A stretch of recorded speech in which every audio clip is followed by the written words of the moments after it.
pôle d'oncologie à la clinique Ibn Sina de Tanger dispose de deux services. Le service de chimiothérapie, au niveau duquel est administré le traitement de chimiothérapie, le traitement systémique, à savoir la chimiothérapie classique, l'immunothérapie, la thérapie ciblée et l'hormonothérapie. Le deuxième service, c'est le service de radiothérapie, qui dispose de deux bunkers. Le premier bunker est destiné à la curithérapie. Il contient un projecteur de source HDR avec une source d'iridium et qui nous permet de délivrer des traitements de curithérapie type interstitiel ou endocavitaire. Le deuxième bunker contient une machine accélérateur linéaire Elekta Versa HD Hexapod qui nous permet de délivrer des traitements de haute technicité, à savoir l'IMRT, le VMAT, la radiothérapie stéréotaxique, et ceci grâce à l'IGRT, c'est-à-dire la radiothérapie guidée par l'imagerie, et grâce aussi à la SGRT, c'est-à-dire la radiothérapie guidée par le surfacing.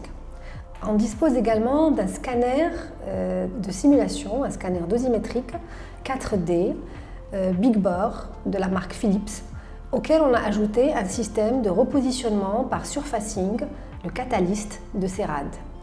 La radiothérapie, c'est un traitement qui est très pointu, qui nécessite une grande précision et qui s'adapte à chaque patient.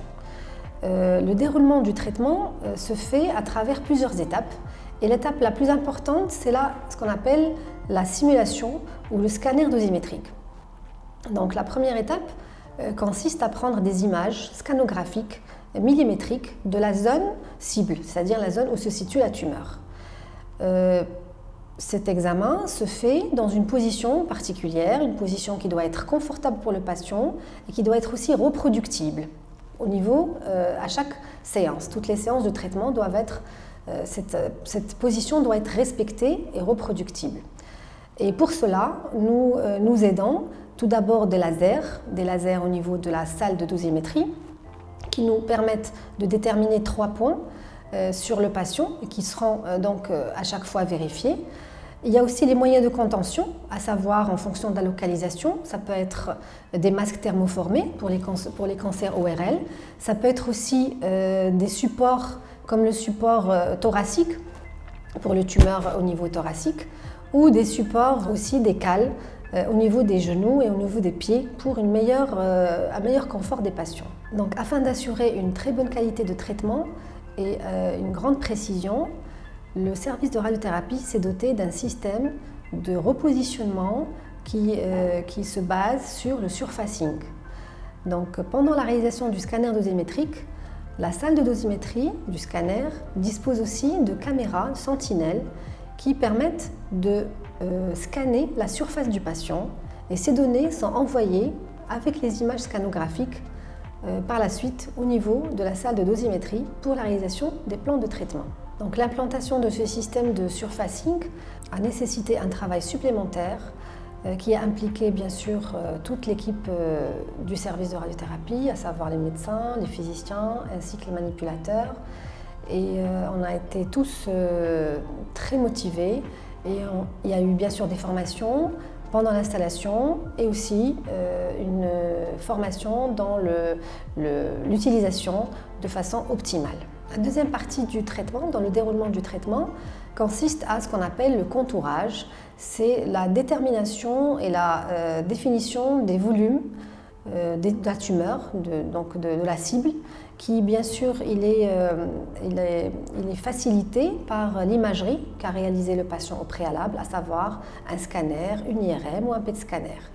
Aussi, le médecin effectue un contourage et une délimitation des organes qui sont avoisinants de la tumeur et qui sont sains, ce qu'on appelle les organes à risque. Donc la troisième partie du déroulement du traitement, c'est ce qu'on appelle la dosimétrie proprement dite ou le choix du plan de traitement et qui se fait par le physicien du centre.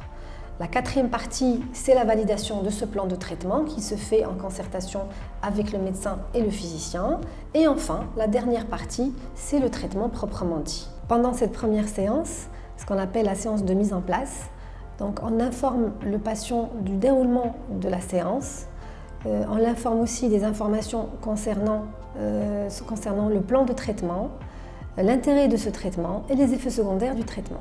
Alors, une fois sur la table de traitement, le patient est, grâce au laser et grâce au système de surfacing, il est repositionné et il se passe une sorte de fusion entre l'image du surfacing obtenu par les caméras disponibles dans le bunker qui scanne la surface du patient et qui la fusionne et la compare avec la référence, c'est-à-dire le surfacing qui a été obtenu pendant le jour du scanner dosimétrique. Ceci permet d'avoir une meilleure reproductibilité et d'être extrêmement précis dans le repositionnement du patient. Ce système offre également la possibilité d'effectuer une synchronisation dans le cycle respiratoire du patient et de nous permettre de faire des traitements de radiothérapie en inspiration bloquée.